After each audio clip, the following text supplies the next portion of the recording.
Serious Redditors who gave up pursuing their dream to settle for a more secure or comfortable life. How did it turn out, and do you regret your decision? At age 15 I started playing guitar in a band. The dream was to become a rock star. At age 22, I was playing Gazaris on the Sunset Strip. A set of original tunes in club where so many famous people started. It was the heyday of the metal scene, and that was happening in Los Angeles. By 1984 I realized that it was not just a question of being a great band or writing great songs. I had seen a lot of great bands in Los Angeles that had great songs go absolutely nowhere. Then really crappy bands, I won't mention names to avoid hurting anyone, that did have commercial success. So why was this? It turns out being a great band that writes great songs is just not enough. You also have to be incredibly lucky. More people win the lottery than become famous rock stars. It was time to get real. I was 22 and I wanted things. So I gave up my dreams and became an electrical apprentice. By the time I was 24, I was running jobs. At 27 I was accepted in the IBEW as a journeyman electrician, after passing the journeyman block test, accepted in a lot of states. At age 31 I became a master electrician and general foreman in the IBEW. I then became the superintendent of a large union shop. And finally at age 33 I started my own electrical contracting business. At age 41 I became 100% disabled and was forced to retire. That was almost 20 years ago. I still have my Bray amp and my Les Paul in my bedroom, always plugged in, so I can pick it up anytime I want. So, I'd say everything turned out okay for me. I went to school for and worked as a video game developer. I saw the crunch times, the frequent layoffs, and general instability of the industry and decided it wasn't for me after all. Been doing work in various industries trying to find something I want to do for a living. Came to the conclusion that I will never like working. So I am settled in at an aerospace manufacturing plant that has been in operation since World War II, and I can and probably will spend the rest of my working days here.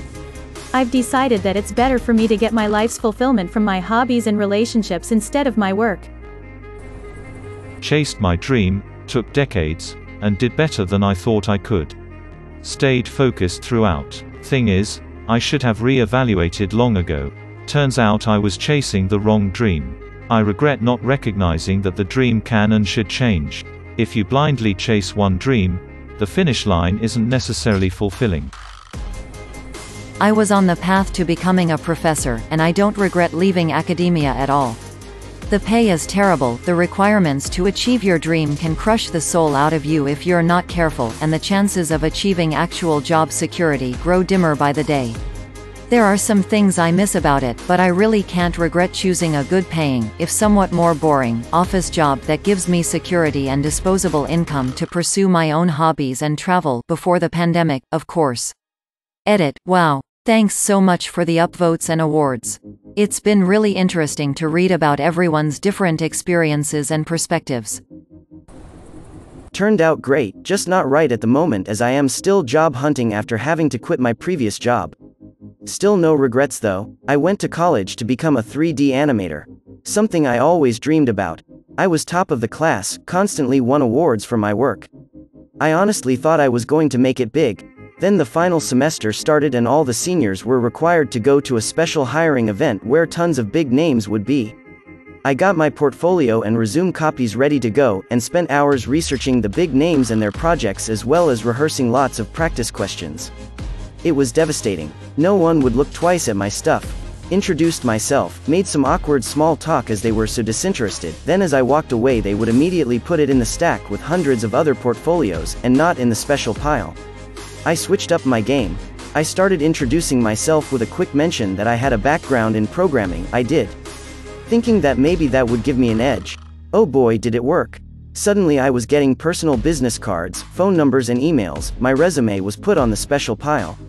It was at that moment I realized I went into the wrong field. I was just a tiny insignificant drop in a sea of artists, many of whom were much more talented than I could ever be. Finished up my degree and went back to college for a BS in computer science. Got my first job right out of college from an internship I did over the summer. The job itself was heaven, and I really enjoyed it. It also helped that I made bank when I was there. Paid off all my school loans within 3 years and had plenty to invest and put into savings. While it sucks not having anything right now, I'm hoping to find something soon. Side note, the 3D stuff I still do as a hobby.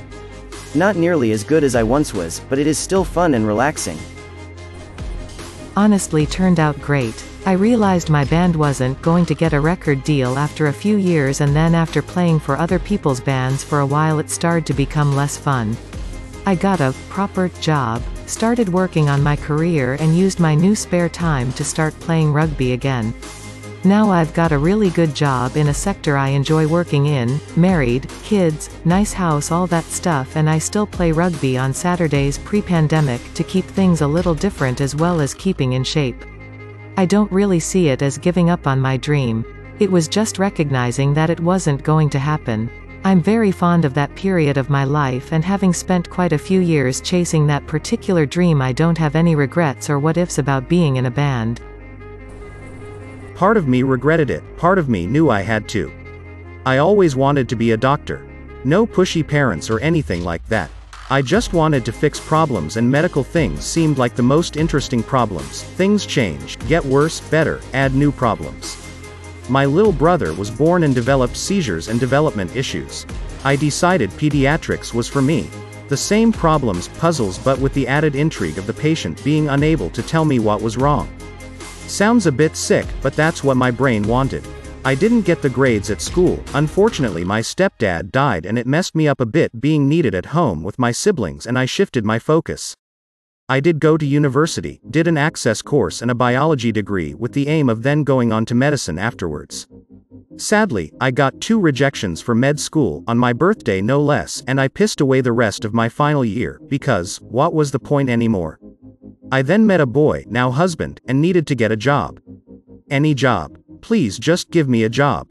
Countless applications were ignored or rejected. I felt worse than useless. I finally landed a job at a call center. Hated every minute of it. But bills got paid, a wedding and honeymoon have been paid for, and we bought our house. But, in 2019 I knew I was turning 30 soon and knew this wasn't what I wanted, even if it was what I needed. I enrolled at a local college on an access course, and last year I passed with distinction. I applied to a few university courses, and I had 2 successful interviews. I quit my sucky job on New Year's after nearly 6 years of hating it. And in 2 weeks I start my course to become a nurse. Plans change, needs must. But I'm hoping it's worked out. My dream is to have a comfortable and secure life. Still working on it. I feel like I made a temporary COVID decision. I started working in landscaping and went back to college. It's not exactly a dream, but I was able to pay for school and make money during the pandemic, so I just consider it a temporary lateral move. I made a solid run at becoming a writer. It was always my dream, as I've been an avid reader my whole life and have always had an active imagination. I studied English in university, read everything I could, and spent my 20s living and traveling overseas. I joined writers groups, did an apprenticeship with an established author, and worked my ass off for years, both abroad and when I returned home. I even got a few short stories published. And I was miserable. Writing fiction has to be the worst paying job in the world when you factor in the time you put in. Stephen King references this at the start of On Writing. Writers like King are extreme outliers, and even he had to work a 9 to 5 while writing Carrie. It is extremely hard to grind out a job all day, then come home and try to write all evening. Or get up at 5 a.m. every day and write before work. Not only is it difficult to conjure up the juice you need to write when you're working around a regular life schedule, but everything else in your life slips. You don't have time to work out. You miss out on spending time with friends and family. You're sitting in your desk or chair every night while your partner is watching TV alone. And if you have kids, good luck. I became overweight, depressed, and miserable. I developed back issues from spending 12+ hours a day in a chair. I wasn't getting anywhere in life, and while it was nice to get published the odd time, I didn't find the joy in my own writing the way I do in others. So I let it go. Now, I have a great job, nice house, and lots of time to spend with my wife and pursue my hobbies. I fixed my back issues and got in great shape until COVID, and I have grown so much as a person since then. So no regrets. I do think about it from time to time though. I still read a lot, and I'm sure that itch will come back sometime. It's not like being an athlete, nothing to say I can't pick it back up any other time. 18 months ago I left my mediocre career as a stuntman for more secure work as a DoD contractor. I'm now living life in Japan with a loaded bank account and my wife can focus on her writing. Although I miss performing stunts, I now enjoy my day-to-day life without worrying about finances or health insurance. Edit, I regret nothing. I can say I doubled Gerard Butler and Michael Madsen, but it was time to move on to provide for my new family. It turned out just fine. I regret nothing. When I was an arrogant young man, convinced that I was smarter than everyone else and that intelligence alone would translate to professional success, I dreamt of becoming a CEO and making oodles of money. After a few years in corporate America, though, I realized that 1. Being successful actually requires a lot more than just raw intelligence, and 2. Making lots of money in corporate America requires lots of deep personal and ethical sacrifices. I quit my job, traveled the world, and ended up moving permanently to a foreign country. 5 stars, highly recommended. I was a child actor. I was relatively successful, I was on a popular soap and even had my 15 minutes of fame. I had TV shows and films and commercials on the go. Of course this meant I was bullied at school. If I answered their incessant questions about what it was like on set, they said I was stuck up for talking about myself. If I didn't answer their questions, they said I was stuck up for not engaging with them. I was talked down to, ignored, laughed at, the usual high school stuff. But for most people, that stuff ends in high school. For famous people, it never ends, as we see on the internet daily. Then I met someone on set who told me what it was really like, that if you're not made for it, the fame part can completely destroy you as a person. If you are private or shy or anxious, as I am, it can tear you apart inside, and it's constant, and for the really famous people, it never, ever goes away. She helped me recognize that what I loved was the process, the on-set family, the job itself. The recognition, the total lack of privacy, and the inevitable bullying just wasn't what I wanted my life to be. She showed me that at this early stage of my career, I could make my choice. I didn't have to just stumble into a lifestyle I wouldn't easily be able to get out of. She showed me the truth that for most people, by the time they know they hate the lifestyle, it's already too late. When I was 18, I quit my agency, and never looked back. Now, 19 years later, in my office job in finance, I make a fraction of what I could have made, and I don't enjoy my work nearly as much as I enjoyed TV and film sets. But I'm anonymous, and I am happy. The girl I met, these days she can't even go to a grocery store or a petrol station without being mobbed. We're not still in touch, but I follow her career. Me, I can go anywhere and do anything without anyone giving me a second glance. That makes me happy. I hope she is happy too. I'm the opposite. I dropped lawyer school to do professional scuba diving at the other side of the world. Never looked back. About 18 months ago I left my tertiary education in a creative field to take a job opportunity which I applied for, but never thought I would get. It was a paid traineeship with a guaranteed transition into 6-figure salary, which I will reach in March. My annual salary is about to be more than twice as much as I ever thought it would be for the rest of my life. But every day I go to work I fantasize about leaving and returning to my creative career. I'm still reckoning with how to balance my life and hopefully have the best of both worlds, but my attempts so far have been really challenging. Whether or not I'm capable of doing both is yet to be determined since my secure job absorbs so much of my energy. Wish me luck. Edited for grammar. Came from a very traditional patriarch Indian family. Pushed into finance, made lots of money, was utterly depressed. Found love, got married quickly, had 3 kids quickly. Became a stay-at-home dad as wife kicked ass in her field of work. Best career trade-off I've made in my life.